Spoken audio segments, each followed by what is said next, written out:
সাতক্ষীরায় শহরের হোটেল ও রেস্তোরাঁতে নিম্নমানের ও পচা মাংস সরবরাহের ঘটনা প্রকাশ্যে এসেছে। স্বাস্থ্য ঝুঁকি ও খাদ্য নিরাপত্তা সংকটের মধ্যে শহরের বাইরে থেকে নিম্নমানের মাংস শহরে প্রবেশ করছিল।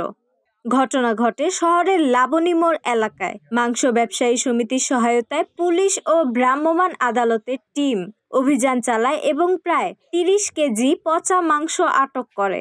অভিযুক্ত আব্দুল কাদের শহরের বিভিন্ন হোটেলে পচা মাংস বিক্রির উদ্দেশ্যে এগুলো বহন করছিলেন।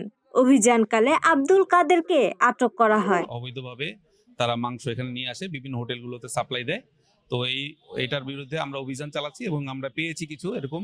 পাওয়ার পরে আমরা প্রাণী সম্পদ অফিস থেকে লোক এসে এটাকে আইডেন্টিফাই করছে যে এটা মানে ভেজাল এবং এটা মাংস পচন ধরে গেছে, গন্ধ আসতেছে।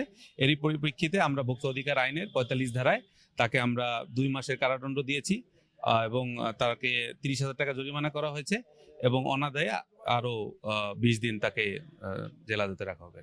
নিরাপদ খাদ্য অধিদপ্তর এবং প্রাণী সম্পদ বিভাগের কর্মকর্তারা জানান, শহরের বাইরে থেকে নিম্নমানের মাংস শহরে প্রবেশ করতে দেয়া হবে না। এই অভিযান ভবিষ্যতে অন্য ব্যবসায়ীদের জন্য সতর্কবার্তা হিসেবে কাজ করবে।